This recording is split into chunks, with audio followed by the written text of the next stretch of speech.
Assalamualaikum warahmatullahi wabarakatuh. Alhamdulillahirabbil alamin. Wassalatu wassalamu ala asyrafil anbiya'i wal mursalin sayyidina wa maulana Muhammadin wa ala alihi wa sahbihi rasulillahi ajma'in. Asyhadu an la ilaha illallah wahdahu la syarika lah wa asyhadu anna Muhammadan abduhu wa rasuluhu sallallahu alaihi wasallam la nabiyya ba'da. Subhanaka la ilma lana illa ma 'allamtana innaka antal alimul hakim. Rabbi shrah li sadri wa yassir li amri wahlul 'uqdatam min lisani yafqahu qawli. Bapak-bapak dan ibu-ibu orang tua kami jamaah Masjid Hijratus Sabirin yang dimuliakan Allah, mari kita bersyukur dengan mengucapkan Alhamdulillahirabbil alamin. Dengan izinnya pada malam yang ke-14 di bulan suci Ramadan kita masih dalam keadaan sehat walafiat. Bersalawat buat Nabi Allah Muhammad sallallahu alaihi wasallam. Allahumma shalli ala sayyidina Muhammad wa ala ali sayyidina Muhammad. Assalamu alayka ya Rasulullah. Kita mulai majlis ilmu ini dengan membaca bismillah. Bismillah. Bapak Ibu orang tua kami yang Allah Subhanahu wa taala, kajian kita pada malam hari ini adalah 3 yang kita bawa sejak lahir. Apa dia?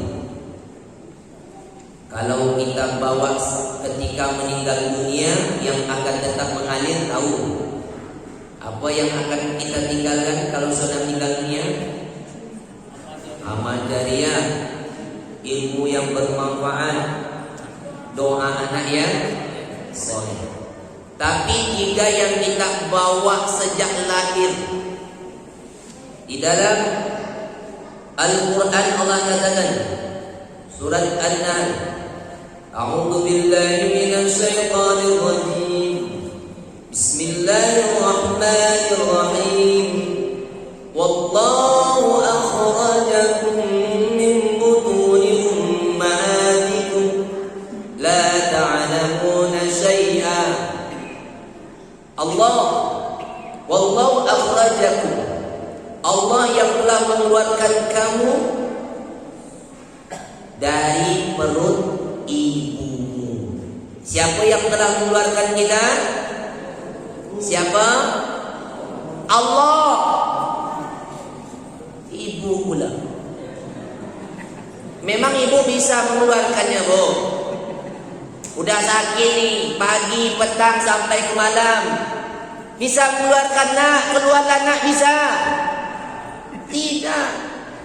Yang mengeluarkan Allah. Wallahu akhrajakum. Allah yang mengeluarkan kamu dari perut ibumu. Siapa yang mengeluarkan? Coba bilang ibu lagi.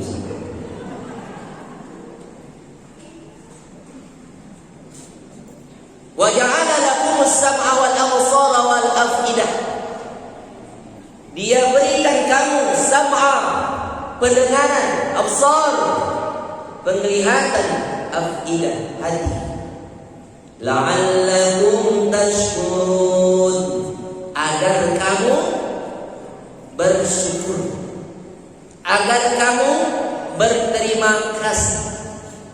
Jadi 3 yang kita bawa sejak lahir apa? Pendengaran, penglihatan, hati. Apa fungsinya pendengaran, Bu? Mendengar apa? Yang tak baik didengarnya juga. Selagi yang terdengar nah. Apa fungsi penglihatan? Melihat apa?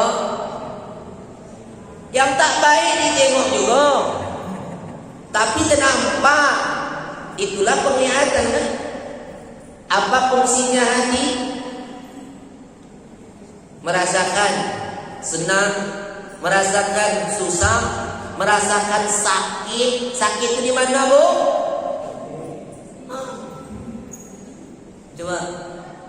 Tapi kata Allah, Kalau engkau mau bersyukur, kamu harus gunakan 3 yang Allah berikan itu sesuai dengan keinginan Allah, baru kamu disebut sebagai orang yang bersyukur. Mau atau tidak? Mau atau tidak? Nah, kan sedikit. Memang betul Al-Quran katakan, siapa yang mau bersyukur itu sedikit. Qul huwallazi ansha'akum. Katakanlah, siapa yang telah menciptakan kamu? Allah. Wa ja'ala lakumus sam'a wal absara wal af'idah. Dia beri kamu pendengaran, penglihatan dan hati. Qalilan ma tashkurun. Tetapi amat sedikit kamu yang bersyukur. Orang yang mau menggunakan pendengaran, penglihatan dan hatinya sesuai dengan keinginan Allah, banyak atau sedikit? Sedikit. Yang sedikit itulah yang akan masuk surganya Allah. Jadi penghuni surga itu banyak atau sedikit?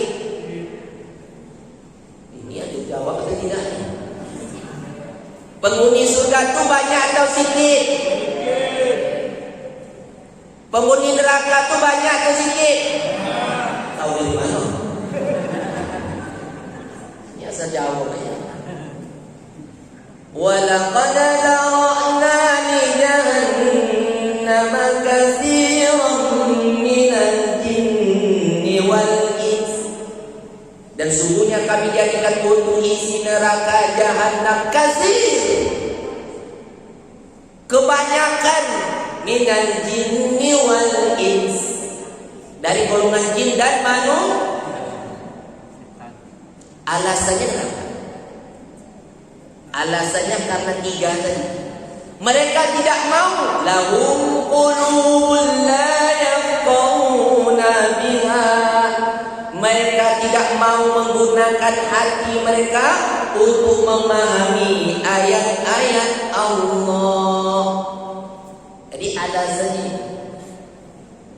gunakan hatimu sebagai rasa syukur kepada Allah untuk memahami ayat-ayatnya.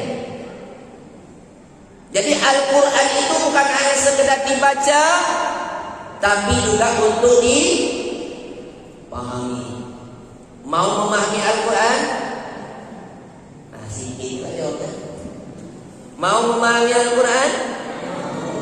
Kalau tak mau, nah jawab sendiri. Satu, walahum a'yunun la yubsiruna biha. Alasan yang kedua kenapa banyak manusia ke neraka, mereka mempunyai mata tapi tidak digunakan untuk melihat tanda-tanda kebesaran Allah. Bagaimana cara kita melihat tanda-tanda kebesaran Allah?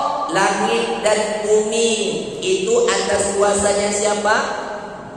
Yang terjadi di langit dan di bumi atas kuasanya siapa? Apabila Allah sudah berkehendak, innama amruhu idza arada syai'an ayyaqula lahu. Gempa bumi, tsunami, banjir, lumpur itu terjadi atas izin Allah. Gunakan matamu untuk melihat tanda-tanda kebesaran Allah. Dan 2. Yang ketiga, alasannya kenapa mereka banyak masuk ke dalam neraka jahanam. Walahum adanun la yasma'una biha. Mereka mempunyai telinga tetapi tidak digunakan untuk mendengar ayat-ayat Allah.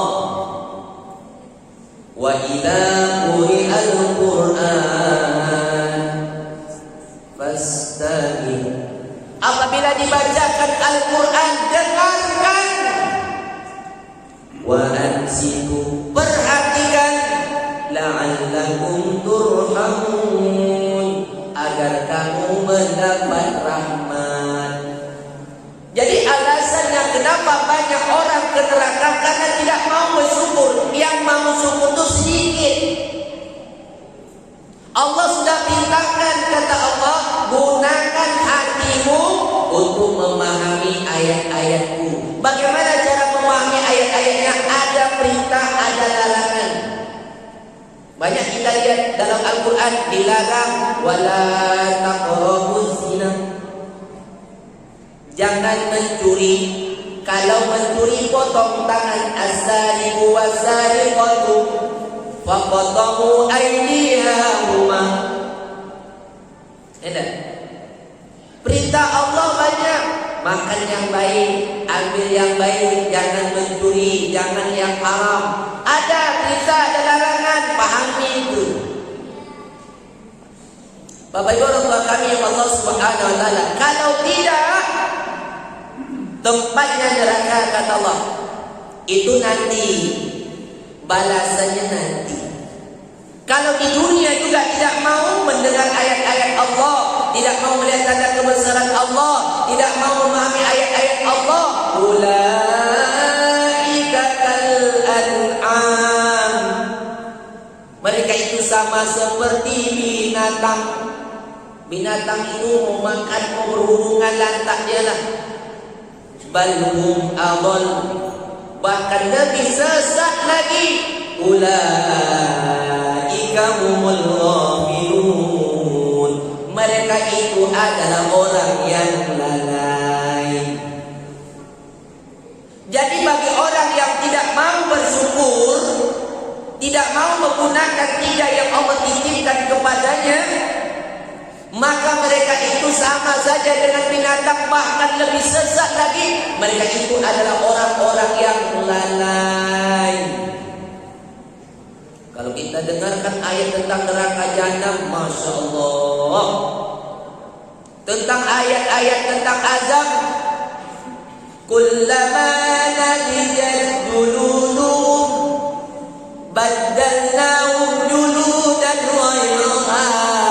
Setiap kali mereka masuk ke dalam neraka, hangus, Allah ganti lagi dengan kulit yang baru. Hangus, ganti lagi. Hangus, ciptakan lagi. Liyadhuqul azab. Itulah azab. Makanan orang neraka banyak. Salah satunya inna syajarataz zaqqum ta'amul athim kalmuhli yaghli fil butun kaghalil hamim. Buah zakum yang dimakan, buah yang berduri ketika dimakan masuk ke dalam perut, di dalam perut dia akan mendidih seperti mendidihnya air yang amat panas. Itu azab tentang neraka, makanan, minuman, penghuni neraka, Al-Quran. Adakah azab neraka yang paling ringan? Ada. Hadis yang menukabai yang biha limahu, ketika bara neraka yang dipijak mendidih otak. Itu yang disebut ahwanu azab, azab yang paling ringan. Maka Bapak Ibu orang tua kami yang dimuliakan Allah Subhanahu wa taala, itu tentang ancaman bagi orang yang tidak mau bersyukur. Bahkan di dunia mereka sama dengan binatang, hilang kemanusiaan. Mereka itu dilalaikan. Apa yang melalaikan manusia sehingga manusia itu hilang kemanusiaan? Di manakah tempatnya? Apa perbuatan yang melalaikan manusia? I'lamu annamal hayatud dunya la'ibun wa lahum wa zinah. Ketahuilah, jangan sampai kalian tidak tahu, innamal hayatud dunya, sesungguhnya kehidupan dunia ini adalah la'ibun, suatu permainan yang melalaikan. Di manakah tempat yang melalaikan manusia? Nih, sekarang nih. Apa perbuatannya yang melalaikan? Wazinatun wa tafakhur bainakum wa takatsur fil amwali wal aulad. Perhiasan bermegah-megah di antara kamu, berbangga-bangga tentang banyaknya harta dan anak. 3. Perhiasan. Orang kalau sudah banyak perhiasan megah, banyak harta megah, bangga, banyak anak megah. Padahal itu yang bisa melalaikan. Siapa contohnya yang dilalaikan oleh dunia ini gara-gara harta? Qarun. Disuruh bayar zakat tak mau. Siapa lagi yang dilalaikan oleh jabatan? Fir'aun. Sombong dengan jabatan, binasa. Sombong dengan ilmu, binasa. Bal'am. Anak bisa melalaikan? Bisa. Anak itu bisa disebut perhiasan. Kalau kita pulang capek, penat, letih, nengok anak senang. Tapi anak itu bisa menjadi fitnah. Gara-gara anak suami istri berkelahi, gara-gara anak sama tetangga berkelahi. Ya tak, Bu? Ayo, Pak. Gara-gara anak orang tua masuk penjara. Ini anak bisa melalaikan. Maka dari itu Bapak Ibu orang tua kami yang Allah Subhanahu wa taala, jangan sampai kita dilalaikan oleh dunia ini.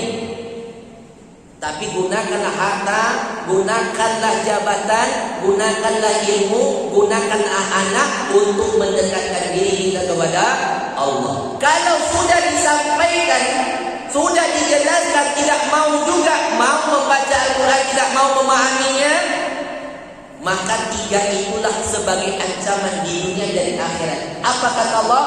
Khatamallahu ala qulubihim wa ala sam'ihim wa ala absarihim ghishawatun wa lahum adzabun azim. Kalau sudah tidak mau lagi disampaikan Al-Quran, tidak mau mendengar, tidak mau memahami, dijelaskan tentang kebesaran Allah juga tak mau mengerti, Allah